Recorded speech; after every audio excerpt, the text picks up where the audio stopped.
si je peux résumer, c'est un roman, L'ombre d'un doute, c'est la métaphore de l'Algérie et de son enfermement dans son histoire, dans son passé. Et quand je parle d'histoire et passé, aujourd'hui en Algérie, de plus en plus d'ailleurs, il n'y en a que pour la guerre d'indépendance, voilà, surtout ça le point d'orgue de l'histoire de l'Algérie, et on oublie un petit peu ce qu'il y avait avant. L'Algérie est un pays très très riche en histoire, et puis aussi ce qui est venu après l'indépendance.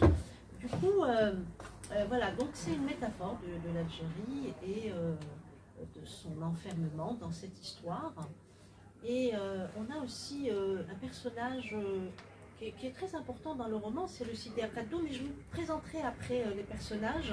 Et lui, en fait, c'est vraiment un personnage qui a appartenu au passé et qui est toujours vivant dans le présent, dans l'histoire, dans la mémoire collective. Et c'est un personnage, en fait, qui est sacralisé à outrance et qui est élevé au rang de prophète ou de messie. Voilà, grosso modo, ce que je peux dire, et ça renvoie vraiment à l'Algérie. Très bien, il n'y a pas que ça, hein. Il y a autre chose dans le roman, mais je préfère donner la parole à Amar, et il va nous dire ce qu'il en pense. Oui, Amar, tu veux parler? Oui, bien sûr, il va parler. Tu l'as invité. Qu'est-ce que tu oui, on va chambouler ton plan, mais on va y revenir. Attends. Oui, vas-y, Amar, vas-y. Je ne vais pas faire, je vais pas prendre beaucoup de temps, hein, parce que quand on lit un roman, généralement, on parle de l'émotion que cela nous procure après la lecture. Donc, mais si je dois résumer avec peut-être 3 mots le roman, c'est qu'il nous parle de la transmission, il nous interroge aussi sur le rôle de l'histoire dans notre composante quotidienne, c'est-à-dire quelle est la part de l'ombre qui nous reste et quelle est la part de l'ombre qu'il faut concourir pour pouvoir assembler les puzzles manquants. Et donc je pense que dans ce roman, il y a cette incursion vers le passé le plus lointain. Et c'est vrai que tous les romans qu'on lit aujourd'hui prennent quasiment comme support d'études historiques la guerre d'Algérie et l'histoire algérienne, franco-algérienne. Et là, le fait de faire le pas vers une date, alors là, j'aimerais aussi poser la question à Nadia, pourquoi le choix de cette date? Donc, il nous parle aussi de cette histoire la plus lointaine et pourquoi ne pas aller aussi plus loin pour essayer de recoudre les parties de cette histoire complètement décousues. Eh bien oui, il faut répondre. Alors, pourquoi 1600? Alors, excusez-moi, moi je voulais juste... je suis communicante et généralement, quand on vient parler d'un roman, on parle et devant un auditoire qui n'a pas lu le roman. Je pense que personne de vous n'a lu le roman, à part, enfin personne de vous, Amar et Youssef. Et du coup, moi j'ai un exercice en fait, c'est que avant qu'on parle du roman, je donne toujours des clés de compréhension. Voilà. Des clés de compréhension pour permettre en fait aux personnes qui sont en train d'écouter, qui connaissent pas, qui n'ont pas lu le livre, de savoir de quoi on parle, pour pouvoir comprendre après. Et du coup, j'ai toujours cette habitude de commencer par présenter qui sont les personnages. Et je pense que c'est très important déjà de dire qui sont les personnages en tous les cas principaux dans le roman. Parce que en fait, les personnages, ce sont eux qui animent, ce sont eux qui structurent l'histoire, etc. Et lorsqu'on sait qui est qui, après quand il y a un débat, en fait, quand on me pose des questions sur le roman, l'auditoire, enfin, les personnes qui font partie de l'auditoire, ils se disent « Ah oui, Sidi Akadoum, on sait qui c'est, la mère, on sait qui c'est, etc. etc. » Donc si tu permets... Oui, vas-y, bien sûr. Voilà, donc je vais commencer par vous présenter les personnages. Alors, je voulais juste dire, L'ombre d'un doute est mon premier roman. Alors, on a dans le roman 2 types de personnages. On a les personnages principaux et les personnages secondaires. Je ne vais pas vous parler des personnages secondaires, juste pour vous dire que les personnages secondaires sont très importants. Pourquoi? Parce que ils jouent un peu le rôle de figurants, hein, comme dans un film, et ils sont toujours là pour apporter un plus aux personnages principaux, pour illustrer, etc., etc. Donc je ne parlerai pas des personnages secondaires, par contre je vous parlerai des personnages principaux, je vous les présenterai de manière très brièvement. Donc il y en a 4. Il y a le protagoniste. Le protagoniste, c'est le premier. Alors j'ai établi comme ça une hiérarchie, hein, dans les personnages principaux. On a le protagoniste.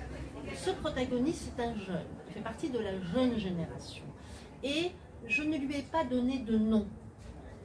Pourquoi? Parce que quand j'ai écrit le roman, je me suis dit, je ne vais pas l'enfermer dans un prénom. Je souhaite que tout jeune puisse s'identifier à lui. Et je vous avoue que lorsque j'ai fini d'écrire et lorsqu'il y a eu la promotion du livre, du roman, j'ai un petit peu regretté parce que quand on nomme, on sait, enfin voilà, nommer, c'est identifier. Voilà. Donc quand j'ai terminé, etc., il y a eu la promotion, je lui ai donné un nom. Et je lui ai donné un nom et un prénom, et je l'ai appelé Arshish Inolenu, en kabyle d'ailleurs, c'est-à-dire l'enfant qui est né parce qu'il s'agit de renaissance de ce jeune. Donc, ce jeune, il est jeune, et lui, il veut vivre avec son temps, et il vit dans une ville qui est enfermée dans son passé. On a enfermé cette ville dans un passé très très très vieux.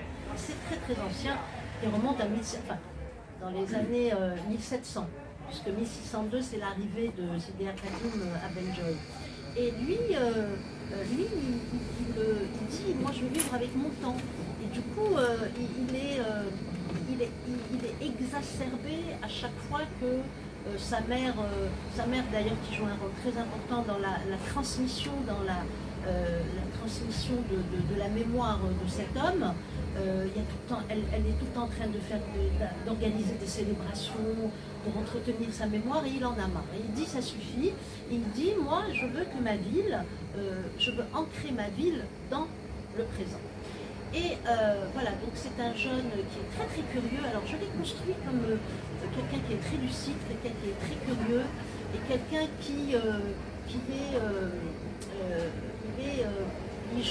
c'est un féru de l'histoire, il aime beaucoup l'histoire, donc il va s'intéresser à l'histoire de sa ville, et il va jouer en quelque sorte le rôle d'un historien, mais plus que ça, il va jouer le rôle d'un archéologue. Pourquoi archéologue? Parce qu'il va aller fouiller, il va fouiller dans le passé, dans l'histoire de sa ville, pour comprendre sa ville. Parce que lui, son objectif, c'est d'essayer de mener sa ville sur la voie du renouveau, donc il veut un changement. Et, alors, je vais vous le dire maintenant, ce roman a été publié avant le Hirak. Il a été publié fin décembre 2020. Et le Hirak avait déjà commencé, mais mon roman était déjà écrit. Et là j'ai vraiment établi, et je me suis rendu compte qu'il y avait un point commun entre ce jeune qui dit, ça suffit, on veut une ville nouvelle, on veut du changement, avec tous ces jeunes qui sont sortis en fait dans les rues algériennes pour dire, pendant le Hirak, pour dire nous on veut une Algérie nouvelle. Voilà, donc ça c'est le jeune protagoniste qui est très curieux, on va vivre avec lui, on va le suivre tout au long du roman, hein, de ses péripéties. Il va même nous emmener dans le passé. Il va faire un rêve, il va retourner dans le passé, donc il va nous faire vivre tout ça. Et donc ce jeune, il pose la question de l'identité collective. Lui, il ne veut pas, il refuse l'identité collective historique telle qu'on la lui impose. Et il dit, moi je veux me construire sur un plan personnel. Donc là, on va parler de l'identité personnelle. Donc, il a compris que pour se construire, pour dire je, l'identité personnelle, c'est cette capacité en fait de se positionner comme une personne singulière, cette capacité de dire je et d'être acteur en fait. Donc lui, il dit, je ne peux pas me construire sur le plan personnel tant que je n'ai pas réglé le problème de qui sommes-nous, c'est-à-dire cette identité collective. Et Et du coup, c'est pour ça, justement, qu'il va aller, il va creuser, il va chercher à comprendre qu'est-ce qui s'est passé, qui est ce personnage, etc. Le personnage c'est Sidi Akadoum, et je vais vous en parler. Et du coup, on va assister en fait à sa renaissance, parce qu'on va le suivre dans un mausolée où il va avoir son baptême du feu. C'est une partie du roman que j'aime beaucoup. Elle est très mystique et enfin, de mon point de vue, elle est très intéressante. Et du coup, on va assister à sa renaissance. Et c'est pour ça que je l'ai appelé Akshishidulun, parce qu'à la fin du roman, je ne vais pas vous révéler, mais il va réussir quand même à ramener avec lui les gens de la ville. Voilà, ils vont accepter en fait de prendre de la distance avec l'histoire, avec le passé. Donc ils vont être d'accord pour ouvrir la ville en fait sur le présent. Le deuxième personnage, c'est Sidi Akadoum. Alors Sidi Akadoum, c'est un nom complètement inventé. Et Sidi, donc vous savez, Sidi c'est seigneur, et Akadoum qui veut dire visage en kabyle. Et Sidi Akadoum, c'est un personnage très intéressant. Lui, il vient du désert. Il est arrivé à Benjoy, je vous dirai après c'est quoi Benjoy. Il est arrivé en 1602.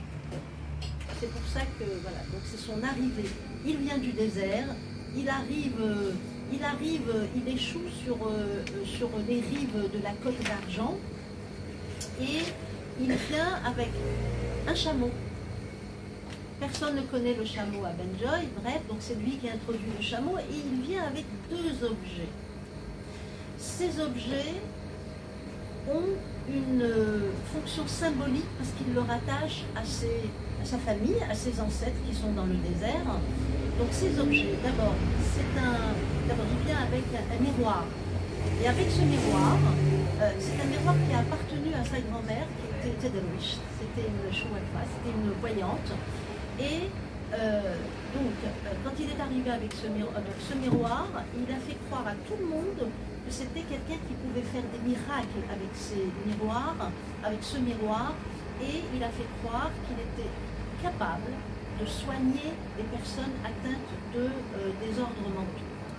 Et le deuxième objet qui est très important, c'est un livre sacré, que j'ai appelé Abrid al-Ali, donc la bonne voie. Et ce livre, c'est un livre dans lequel on retrouve toute la philosophie de ses ancêtres. Et c'est un livre où il y a des principes de vie, etc., qui sont très très rigides, très conservateurs, etc. Donc dans l'histoire, en tous les cas, de l'Algérie, il y a peut-être quelqu'un qui n'est pas arrivé avec un livre, mais en tous les cas, il y a des personnes, il y a des gens qui sont venus dans l'histoire de l'Algérie à un moment donné, qui sont venus avec un livre et qui ont envahi l'Algérie pour convertir, en tous les cas, le Maghreb à cette religion. Vous verrez dans le roman, je le fais cacher dans une grotte, il y a des araignées, etc. Vous verrez qu'il y a peut-être, très très peu me l'ont dit, une identification avec le prophète. Voilà. Donc Sidi Akadoum. Alors Sidi Akadoum, c'est un homme qui a une double personnalité. D'abord, c'est un homme qui est très intelligent. C'est quelqu'un il est excellent orateur, et quand il est arrivé à Benjoy, qu'est-ce qu'il a fait? La première des choses qu'il a fait, il a fréquenté les gens du peuple. Et à cette époque, Benjoy était une monarchie. Et les monarques étaient très méprisants avec les gens, avec la population. C'était des gens qui étaient des sujets très très pauvres. Et lui, qu'est-ce qu'il a fait? Donc, il s'est fondu dans la masse. Il a fait la connaissance de tout le monde. Et c'est quelqu'un qui était c'était quelqu'un de très généreux. C'était quelqu'un qui aidait beaucoup, etc., etc. Donc, il a gagné la sympathie des sujets qui étaient très très pauvres. Et qu'est-ce qu'il a fait aussi? Il s'est intéressé à la ville. Et il a lu tous les livres sur la ville, et il passait son temps à connaître la ville il connaissait par cœur la topologie de la ville. Voilà. Donc Sidi Khatoum, c'est ce visage d'un homme qui est généreux, qui est gentil, qui est avec les sujets pauvres, etc. Et sa deuxième personnalité, c'est que c'est quelqu'un qui est fourbe et sournois. C'est quelqu'un qui est menteur. C'est quelqu'un qui a vraiment bien caché son jeu. Parce que c'est quelqu'un finalement qui est venu avec une mission. Et il est venu avec une mission et il est venu avec ce livre. Il est venu pour prendre le pouvoir. Mais vous verrez, hein, c'est quelqu'un qui est vraiment très intelligent et qui a, à aucun moment, on a soupçonné qu'il était venu pour prendre le pouvoir dans la ville. Et c'est quelqu'un, en fait, en 6 mois, c'est quelqu'un qui avait l'habitude de faire des miracles. Hein. Un jour, il y avait une fureur climatique, et c'est lui qui a... il est arrivé, et tout s'est arrêté, la mer est revenue, etc. Et le prince, Sa Majesté le Prince, a été subjugué par ce personnage, il a fait sa connaissance. Il l'a nommé son premier vizir, et ensuite, petit à petit, il est devenu son homme de confiance. Voilà. Donc Sidi Khatoum, ce personnage a la double personnalité. Ça fait longtemps qu'on ne s'est pas vu. Et puis, voilà, donc ça c'est Sidi Khatoum. Bien évidemment, je schématise vraiment, mais dans le roman, il est vraiment bien expliqué. Et le troisième personnage, c'est la mère du protagoniste. La mère du protagoniste, déjà tout de suite, il y a un conflit de génération entre le fils et la mère. Pourquoi? Parce que le fils, il veut arrêter avec le passé. Il dit, le passé doit retourner à sa place. Le passé n'est pas une prison. Voilà. Il faut libérer la vie du passé. Et elle, justement, c'est une femme qui a des capacités de leadership, et c'est une femme qui... c'est elle qui transmet, c'est elle qui elle transmet et elle protège en fait la mémoire de Sidi Khatoum, et c'est elle qui, tous les vendredis, organise des célébrations pour commémorer la mémoire de Sidi Khatoum. Et du coup, le fils et la mère ne s'entendent pas sur ce point. Et pourquoi j'ai choisi une femme qui est dans la transmission? Parce que dans les sociétés patriarcales, c'est le rôle des femmes, en fait. Ce sont les femmes qui transmettent les traditions, ce sont les femmes qui légitiment, etc. etc. Et le quatrième personnage, ce n'est pas une personne, c'est un lieu, et c'est la ville de Bent Joy.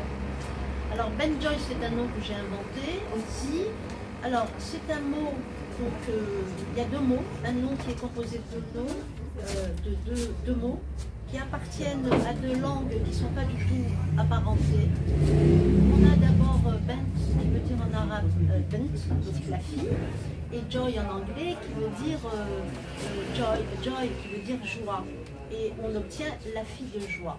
Alors juste avant d'expliquer pourquoi j'ai donné ce nom, alors moi je suis très favorable, et j'ai vécu dans cette ambiance, je suis très favorable à la pluralité linguistique. Et dans le roman, j'ai utilisé quelques mots en kabyle, un mot en hébreu, 2 mots en hébreu peut-être, un mot en anglais, de l'arabe fosra, mais pas que, aussi de l'arabe bougette, par exemple. Un mot par exemple, l'oukhida, qui veut dire la catastrophe, et je pense que ça c'est typiquement bougette. Voilà, donc c'est ça. Et puis donc pourquoi Bent Joy? Pourquoi la fille de joie? Parce que, d'abord parce que ça fait référence à la ville, à la beauté de la ville. Bent Joy est une ville qui est très belle, c'est une ville qui est belle, qui est attachante, qui est attirante. Et c'est une ville qui est entourée de la mer et de la montagne. Il y a la montagne sacrée. Et la montagne sacrée, voilà. Donc c'est une très très belle ville. Et quand il y a de la beauté, il y a de la joie. Et la deuxième raison, c'est que le nom de la ville fait référence à l'histoire de Bent Joy. Et à cette époque, quand Sidi Akadoum est arrivé dans la ville, en 1602, Bentjoy, j'ai failli dire Béjaïa, Bentjoy On l'a entendu, on l'a entendu. Était une ville, alors voilà, c'est une ville... Ça ne pouvait pas sonner autrement. Ah oui, non, c'est une ville connue, reconnue pour être un centre de rayonnement culturel et intellectuel. Voilà. Et c'était une ville où on exaltait la joie de vivre et la joie du moment vécu. Voilà, donc, et dans le roman, alors, je ne dis pas que c'est Béjaïa, mais on devine peut-être, j'ai donné un petit indice, c'est que je dis, c'est dans cette ville que sont nées les bougies. Et Béjaïa, c'est ce qu'on dit, hein, bougies, sont nées les bougies à l'époque de Gaïf. Du coup, effectivement, moi on m'a très souvent posé la question, est-ce que Bentjoy est Béjaïa? Est-ce que les Benjoïens ce sont les bougiottes? Alors je dis oui, le Bentjoy c'est Béjaïa. J'ai vraiment repris ce qu'on dit en anglais, le landscape, la beauté de la ville. Moi j'ai vécu dans cette ville et j'ai vécu à côté de la mer et j'ai vécu pendant des années, quand je me mettais au balcon, sur le balcon, j'avais Imagolaya, donc la montagne sacrée. J'avais Imagolaya et du coup tout ça est resté dans mon imaginaire et j'ai repris ça. Voilà, donc pour la ville, alors je peux peut-être donner quelques caractéristiques de la ville. Bentjoy, c'est comme beaucoup de villes d'ailleurs, hein, c'est une ville qui se laisse dominer, elle se laisse dominer par les élites. Autant de la royauté, elle était entre les mains des nobles. Alors les nobles, c'est la famille royale, enfin l'élite, les élites, c'est la famille royale, les nobles, etc. Et c'est une ville qui était docile et sa docilité va la perdre en fait. Sa docilité va lui faire perdre son statut royal et son statut de prestige et elle va glisser sur la pente de la décadence. Et lorsque Sidi Akadoum a pris le pouvoir, c'était encore pire, parce que Sidi Akadoum justement, et d'ailleurs je le dis dans le roman, quand il a pris le pouvoir, je dis la ville a perdu toutes ses couleurs de manière très poétique, parce que dans le roman, il y a je fais beaucoup de poésie dans le roman, enfin, j'ai un style poétique. Et Sidi Akadoum, il va l'enfermer, elle va devenir une prison, une forteresse. Son livre, il va gouverner avec son livre, qui je rappelle, est un livre qui contient vraiment des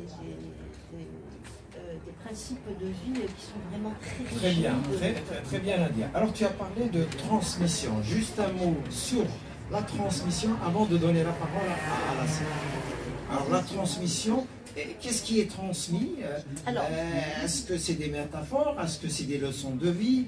Est-ce que c'est des points de vue politiques? Alors, moi voilà. Donc, dans le roman pose deux questions essentielles, mais je vais en poser, je vous en ai déjà parlé tout à l'heure, et je vais parler elle pose le problème de la transmission. La transmission de la mémoire collective historique.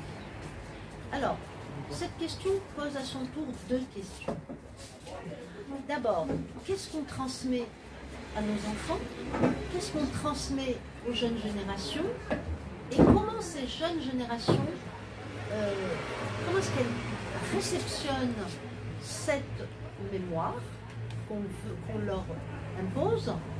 Et comment elles la réceptionnent et qu'est-ce qu'elles en font après? Là, le jeune protagoniste, lui, il dit « je ne veux pas d'une mémoire qui me suit, enfin qu'on m'impose ». Pourquoi? Parce que c'est une mémoire qui enferme. Lui, il est pour l'ouverture. Voilà. Donc, c'est vraiment très très important. Aujourd'hui, qu'est-ce que nous, on laisse, qu'est-ce qu'on lègue à nos enfants? Bien sûr, je parle de transmission symbolique, hein, je ne parle pas d'une maison, d'éclatères, etc. Et ça m'a intéressé de voir de montrer qu'est-ce qu'un jeune, un jeune qui est ancré dans son temps présent, dans la modernité, ben, qu'est-ce qu'il fait de cette mémoire? Ben, lui, il dit, la mémoire telle qu'on me l'impose, je n'en veux pas. Par contre, je ne suis pas contre. Le passé, c'est le passé. Bien évidemment, on ne renie pas le passé, mais le passé, d'ailleurs, c'est ça, hein, on a repris avec mon éditeur la phrase, le passé n'est pas une prison, il n'est pas une demeure éternelle, c'est un lieu mémoriel. Voilà. Donc, et je crois que cette question se pose. Alors, les deux questions essentielles qui travaillent mon roman, ce sont des questions qui travaillent l'Algérie et les Algériens. C'est cette transmission, en fait, est-ce qu'on doit prendre à l'identique, est-ce qu'on doit garder à l'identique tout ce qu'on nous a transmis? Moi, je peux le dire, à un moment donné dans ma vie, j'ai pris un tamis et j'ai fait un tri. Ça, je le garde parce qu'il m'aide à exister, ça fait partie de mes principes. Il y a des choses que j'ai mises de côté parce que ce sont des choses qui ne m'aident pas et ne m'aideront pas à avancer. Donc c'est ça, aujourd'hui en Algérie, on n'en a que pour la guerre de libération, on n'en a que pour l'indépendance, on est figé sur cette période. Aujourd'hui en Algérie, de plus en plus, on excelle dans les célébrations. Hein. Rappelez-vous, la mère, c'est la mère qui organise des commémorations. Et aujourd'hui, en Algérie, on excelle dans les commémorations. On met beaucoup d'argent, on fait du tapage, qu'il s'agit de la guerre de libération. Et la deuxième question, vraiment qui travaille, et qui m'a aussi beaucoup travaillé, c'est le lien entre l'identité collective et l'identité personnelle. Et c'est vrai que nous, les Algériens, on est une société, on est en train de changer. On est une société collective en fait. Et le groupe, il a un grand contrôle sur l'individu. Les choses sont en train de changer. Et du coup, effectivement, moi j'ai discuté avec beaucoup de gens qui disent oui, nous on a envie de se construire. Donc l'identité personnelle est très très importante. Et on ne peut pas mettre de côté l'identité personnelle et rester uniquement dans l'identité collective. Et moi je pense qu'il y a un va-et-vient entre les deux. C'est-à-dire que il faut, et c'est ça qu'il a fait le protagoniste, il devait d'abord régler le problème de l'identité collective pour en fait pouvoir se construire. Et on va le voir, hein, comment il va se débarrasser du passé tel qu'on lui a imposé, j'ai bientôt fini, tel qu'on lui a imposé, il va se débarrasser de ses démons, de ses peurs, et il va devenir un être nouveau. Et à la fin, on verra qu'il y a une convergence entre ce jeune, sa mère avec qui il ne s'entendait pas du tout.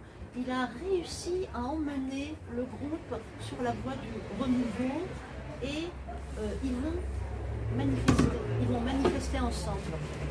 Ils vont manifester ensemble, je ne vous en dirai pas plus. Très bien, Nadia. Alors maintenant, on donne la parole à la salle pour des questions, des remarques. Il est préférable que les questions soient concises et brèves, si c'est possible. Alors d'abord, L'ombre d'un doute est un roman. Alors c'est un roman et c'est une fiction. Ça veut dire une fiction, ça veut dire que c'est de l'invention. C'est une fiction inventée c'est une histoire inventée de toutes pièces. Alors moi c'est pas un livre d'histoire, c'est pas un essai.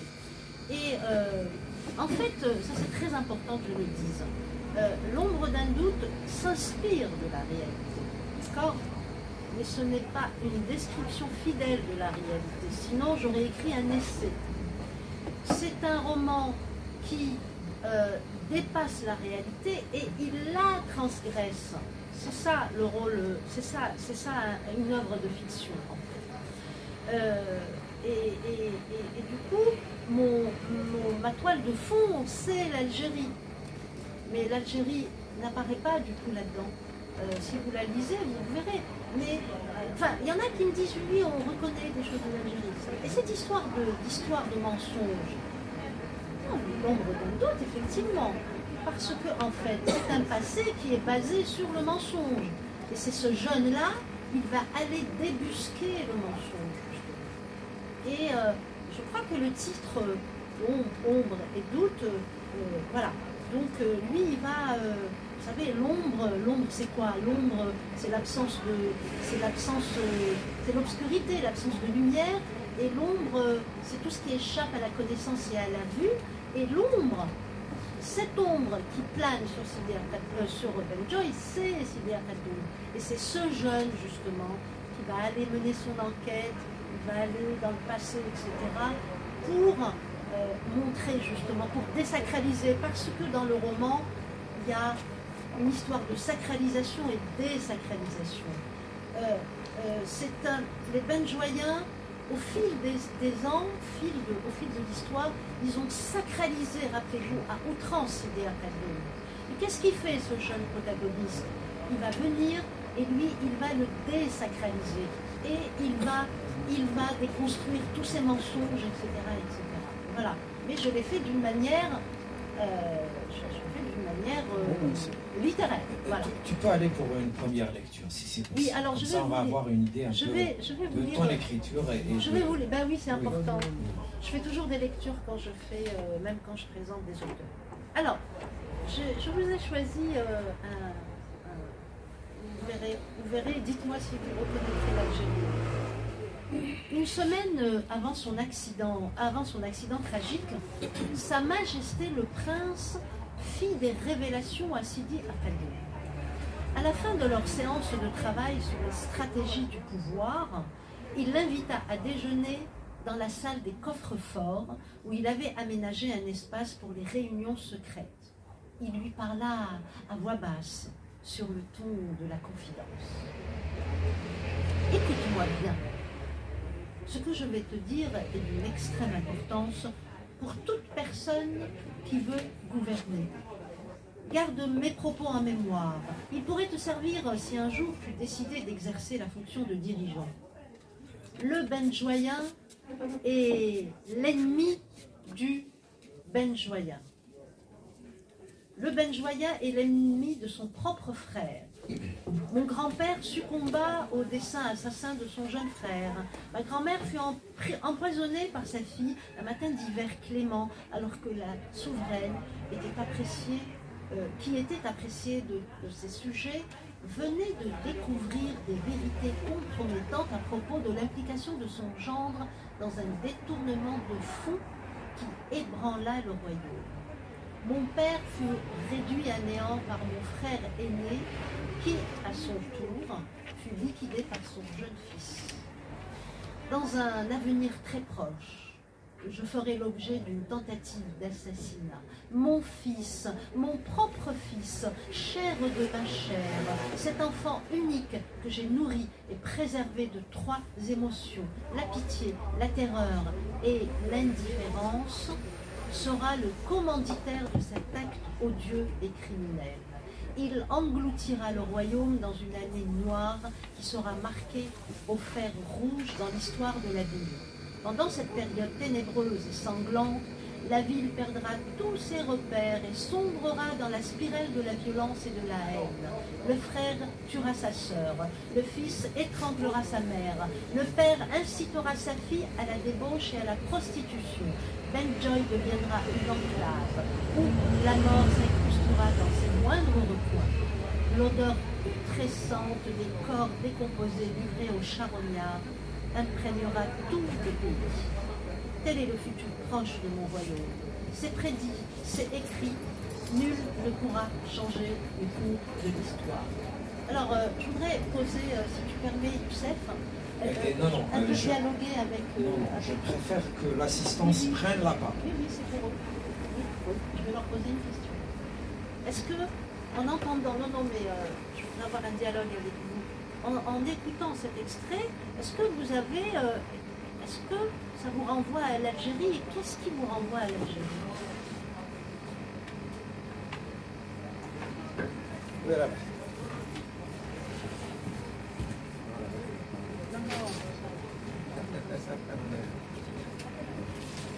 En fait, en écoutant cet extrait,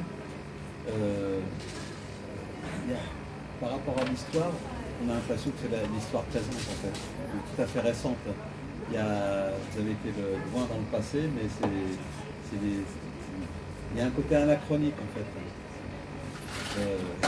C'est juste au niveau de l'extrait. Mais sinon, dans la présentation, ça ressemble à un conte. Et on ressent ces choses familières. Quand je dis ces choses familières, bon, on parle d'identité, il y a les lieux également, et les personnages. Le côté conte, c'est que les choses ne sont pas vraiment nommées. Quand je dis nommées, c'est Benjoy, c'est en référence à Béjaïa, mais ça pourrait être autre chose. Dans les contes non plus, on nomme pas. Absolument. Et puis, au niveau de l'histoire, on a envie de la réentendre. Les contes, on les raconte plusieurs fois. On a envie de notre propre histoire, on a envie de la réentendre. Mais même si c'est l'histoire récente, on en apprend tous les jours. Rien qu'en parlant ou en écoutant, justement. C'est plus un conte, en fait, tel que je l'entends. Et un conte, on y rentre plus facilement. Et le conte, dans le conte, il y a « et si ». Il y a quelque chose de magique, justement. Il y a un espoir, ça ira mieux.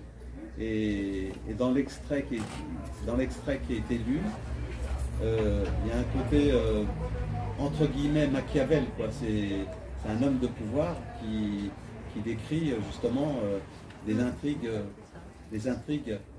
présentes qui nous dépassent. Qui nous dépassent. On a des titres dans les journaux où on n'a rien du tout. L'histoire occultée. L'histoire occultée. Il y a un regard aussi sur l'histoire. On a envie de creuser, d'en savoir plus justement par rapport à l'histoire. L'histoire, c'est en connaissant le passé, on arrive à décrypter le présent. Et là, il y a le conte, c'est cet amalgame en fait de passé et d'histoire.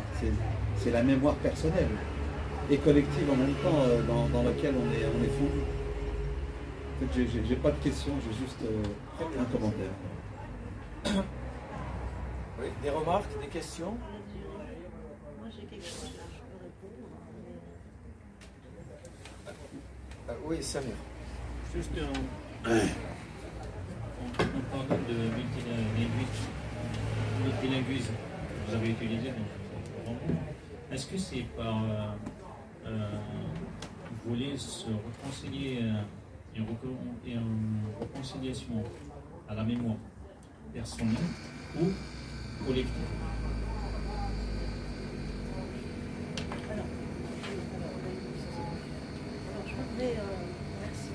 Je voudrais d'abord répondre non, peut-être. Alors, oui, par rapport à la temporalité. La temporalité, c'est le temps. Alors, il faut juste.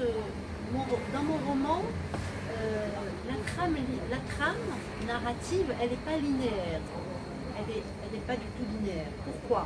Parce que. Pourquoi? Bon, qu'est-ce que ça veut dire? Ça veut dire que. Vous savez, une trame linéaire, c'est voilà, je me suis levée le matin, j'ai pris mon petit déjeuner, je suis sortie, j'ai mangé, et puis le soir, je suis rentrée, j'ai dîné, puis j'ai dormi, etc. Donc une histoire. Là, j'étais obligée, il y a un va-et-vient entre deux temporalités, entre le passé, le présent. L'histoire commence avec le présent. Après, on va dans le passé. Après, on revient dans le présent. Après, dans le passé. Et ça se termine dans le présent. Donc, il y a ce va-et-vient entre le présent et le passé, ce qui m'a obligée à donner une trame non linéaire. Alors, pourquoi? Parce qu'en fait, je raconte l'histoire d'une ville. C'est l'histoire de la ville. Et vous savez très bien que l'histoire des villes, l'histoire des pays, l'histoire des civilisations, elles ne sont pas linéaires, elles sont erratiques. Parce que ça s'avance, après ça stagne, après ça reprend, puis ça reprend. Et donc, voilà, il y a dans mon roman, il y a ce va-et-vient entre le passé et le présent. Deuxièmement, ah oui, alors pour les contes. Alors, quand on regarde L'ombre d'un doute, il n'est pas construit comme un conte, hein, mais on retrouve vraiment des éléments du conte. Et je vais vous dire, hein, je n'ai pas, par exemple, il y a plusieurs personnages qui n'ont pas de nom, mais ils ont des surnoms. Par exemple, Sidi Akhadoum, c'est pas son vrai nom, c'est un surnom.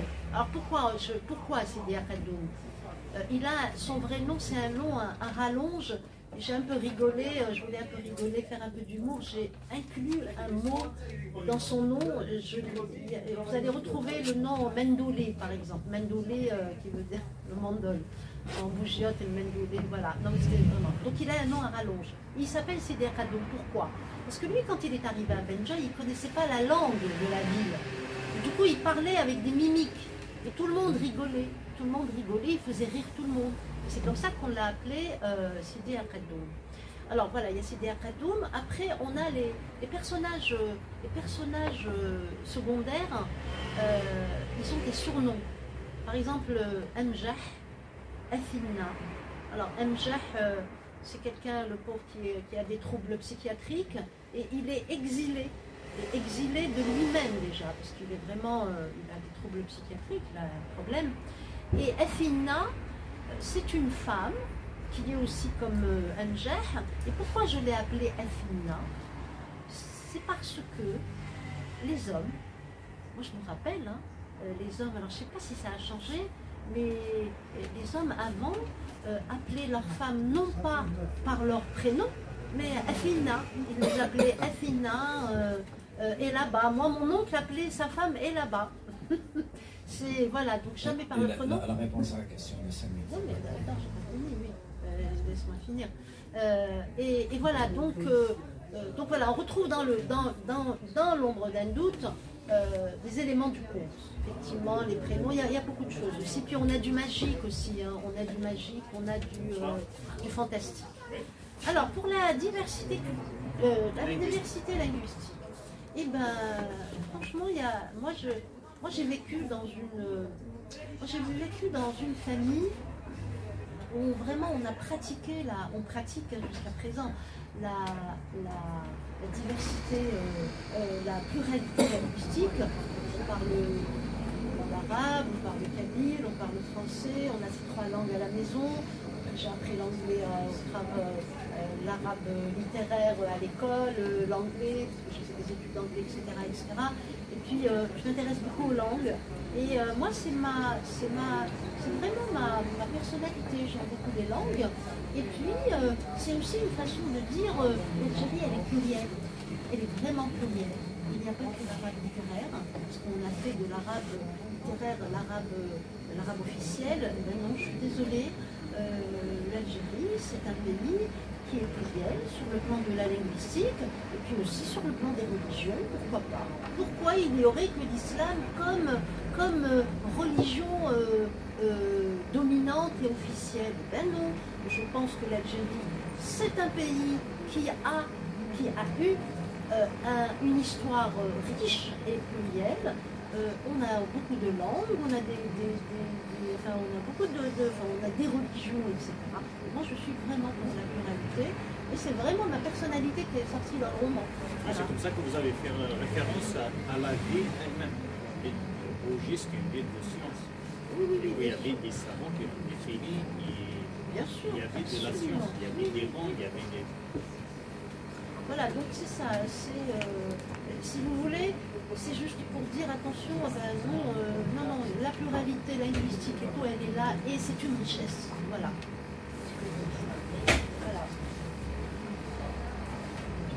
Oui. Amar, alors tu veux nous dire quelque chose? Ah oui, c'est ça. Non, c'est pas sur la date, je passe, mais la question qui m'obsède après avoir lu, je ne sais pas. Vous entendez? Oui, oui. Donc je suis là pour dire ce qui m'a motivé d'ailleurs pour la lecture, enfin, lors de la lecture du roman, c'est en tant qu'architecte que j'ai lu parce qu'il s'agissait de la ville. Non mais c'est pas très grave, je me présente. Et j'ai essayé en faisant des recherches sur les villes algériennes et la manière dont ces villes-là se sont construites ou se sont constituées au fil des années, mis à part la ville Mzab qui remonte à 1100 ou peut-être à 900, on a très peu de restes des villes, mis à part les villes coloniales, donc on parle vraiment des villes qui ont été réalisées par les Français. Et j'ai essayé de saisir l'essence même de cette ville Bek-Joy. C'est vrai qu'il y a une esquisse, même si Nadia l'avoue à moitié, de la ville de Bougie. Lors des échanges que nous avons eus, elle nous dit non, il ne s'agit pas de Bougie. Moi je sens et je vois vraiment cette silhouette. Et quand tu parlais de landscape, donc je vois vraiment cette ville avec un relief et sur un socle minéral qui vient l'asseoir, c'est-à-dire ce contact avec la mer, et par sa prête. C'est ce qui a donné la richesse à cette ville, ces contacts avec toutes les villes du côté méditerranéen. Après, il y a,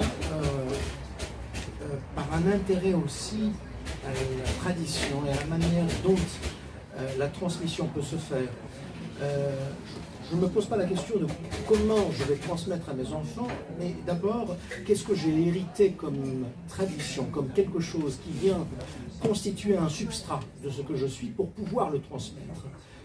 Est-ce que je suis un héritier, un bon héritier de ce qu'a été la tradition, mais la tradition la plus lointaine, pour que je puisse, moi, donner accès à la génération future pour prendre la relève.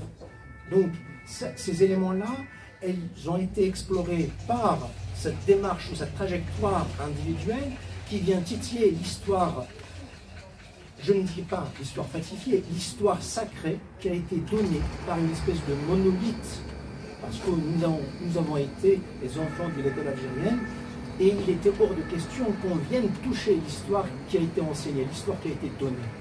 Et par le roman, donc cette fiction, on vient quasiment éroder cette histoire, et en la creusant, il y a quelque chose qu'on peut extraire. Donc il y a une espèce d'archéologie. Elle dresse un portrait d'une ville dans laquelle la sociologie se déroule. Bien sûr, cette part, enfin, ce grand pas vers l'histoire la plus lointaine, elle nous rappelle à quel point notre histoire, elle manque. Cette part d'ombre de cette histoire commune, elle nous reste psychanalytiquement une grosse tâche. C'est-à-dire, on ne saura jamais. C'est comme si nous avons essayé de reconstituer cette histoire collective, mais dans le puzzle, il y a des manques, il y a des fragments. Et ces fragments, c'est aussi par la littérature que nous essayerons, nous tenterons dans le futur, et tout un chacun, d'essayer d'apporter ces éléments manquants. Merci Amar. Et d'ailleurs, c'est comme ça que le roman ou le conte se termine, puisqu'il y a des choses qui vont arriver, n'est-ce pas? Alors, je vais vous dire, je crois que quand on présente un roman, vous savez, c'est un roman où des histoires s'imbriquent, etc. Et du coup, quand on le présente, on le schématise toujours. Et je pense qu'il faut vraiment le lire pour vraiment découvrir, parce qu'il y a beaucoup, voilà, c'est comme un puzzle en fait, voilà, de découvrir. Je pense qu'en le lisant, vous aurez plus vous ferez une idée mieux que ce que on est en train de présenter actuellement. Alors je voudrais juste finir sur justement ça. alors, c'est pas qui disait le conte un espoir, c'est ça, il apporte de l'espoir en fait. Et justement, j'ai fini le roman sur une note positive. Parce que il y a une journaliste d'Al-Watan qui a lu le roman et qui m'a dit au début il y a des lamentations et tout, enfin bref, voilà. Et puis le roman, on ne s'attend pas et le roman se termine positivement en fait. Pourquoi? Parce que je dénoue d'une manière très positive. Donc, L'ombre d'un doute est un roman qui met en scène un monde qui est en train de se fissurer, un monde qui est en train de s'écrouler, un monde qui est sur le point de mourir. Et c'est un roman qui vraiment, comme ça, juste une petite, il donne l'idée d'un monde qui est en train de naître, un monde où le passé prendra la place qui lui revient, et un monde ancré dans le présent, et un monde qui peut avoir une perspective sur l'avenir en fait. Et quand je termine, quand je vous dis ça, je pense à l'Algérie, je pense au Hirak. Effectivement, le Hirak a été un grand espoir. C'est un espoir. Je pense que c'est pas terminé. Ça reprendra d'une manière ou d'une autre. Effectivement, le Hirak a montré que l'Algérie est un pays, une société qui était en train de se fissurer. Elle est en train de se fissurer. Elle est en train de tenir encore un petit peu. Mais l'Algérie, le monde, en tous les cas, tel que l'Algérie est construite actuellement, c'est en train de s'écrouler. Et je pense, le Hirak nous a montré un petit peu qu'on pouvait, justement, qu'il y a de l'espoir, qu'on pouvait changer. Ça s'est arrêté, je m'arrête. Ça s'est arrêté, mais je pense que ça reprendra, le Hirak reprendra. Et du coup, vraiment, on peut faire un lien entre le Hirak, justement, et l'ombre de la... Je l'espère vivement. Merci Nadia d'être venue au Café Littéraire. Je te laisse dédicacer les bouquins et la discussion pour continuer. Merci tout le monde.